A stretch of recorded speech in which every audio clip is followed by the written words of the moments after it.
Hi, I'm Jessica Taylor from Ink It Up with Jessica. In this video, I'm going to give you some tips for using dies with the mini Stampin' Cut and Emboss machine. The machine comes with all the plates you need to be able to use your dies. Diagrams are printed right here on the base plates, and these plates are all numbered, so it makes it really easy to know which ones to use. You're basically going to build a sandwich with these. So for die cutting, you will always use plate number 1 first, followed by a number 2 plate, your paper, and your paper has to be cut less than 3.5 inches wide because that's how wide the platform is. And then you want to put your die ridged side down. So one side of your die will have the cutting ridge on it, and that side will go down. And then your number 2 plate will go on top of that. If you're having problems with die cutting, here are some tips that might help you. Number 1 is to stagger your plates a little bit. So don't have them all lined up like this, but kind of stagger them just a little bit so the machine can grab them easier. So you want to just start to push them through until they catch and they start to move the handle. You can kind of see that here. And then you want to start cranking it through. Once the machine has grabbed the sandwich, put your hand on top, like hold the handle and push straight down, not hard, just push a little bit straight down to hold your machine in place.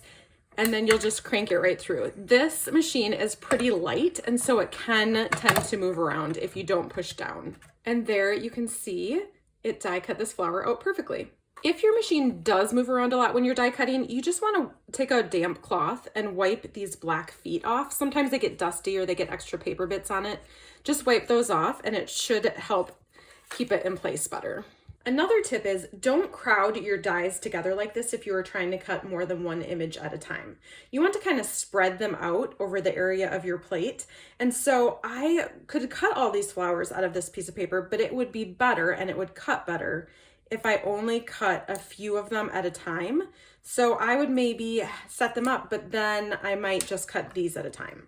And then once I cut those out, I might come back and put the other ones in those extra spaces. If you are trying to cut out a stamped image with a die and you want to make sure that it's centered around it, you might want to take something like half a Post-it note and just use that or washi tape to keep it in place as you're running it through. Another tip is when you have more of a square die like this, it will often work better if you put it through at an angle. So instead of it having to grab this whole line of the die all at once, if you put it in at an angle so it can just kind of grab that top corner first, that will sometimes help it run through better. Again, make sure that you're just staggering your plates a little bit so that the machine can grab them easier. This one is making my machine move around a little bit more, so I wanted to have a firmer touch on top of pushing down on the top handle, but you can see that did stay in place. Every once in a while, I'll find a die that won't cut on just one pass through. So instead of just doing it once, I'll run it through this way. And then while the plates are still in the machine, so I don't have to get it in there again, I'll just crank it back the other way. And that will usually make the whole die cut. You'll notice that when you start to do a lot of die cutting, your clear number 2 plate is going to start to bend a little bit.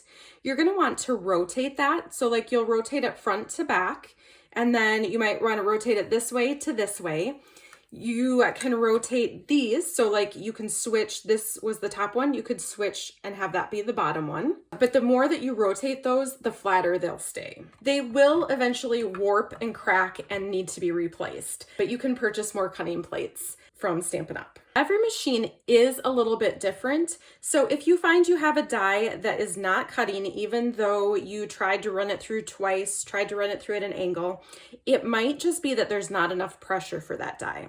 So you can build your sandwich like you usually would, a number 1 plate, a number 2 plate, your die, another number 2 plate, and then to add just a little more pressure, you can add another little piece of cardstock on top and just run that through like that. This might be too much pressure, so I'm not going to do it.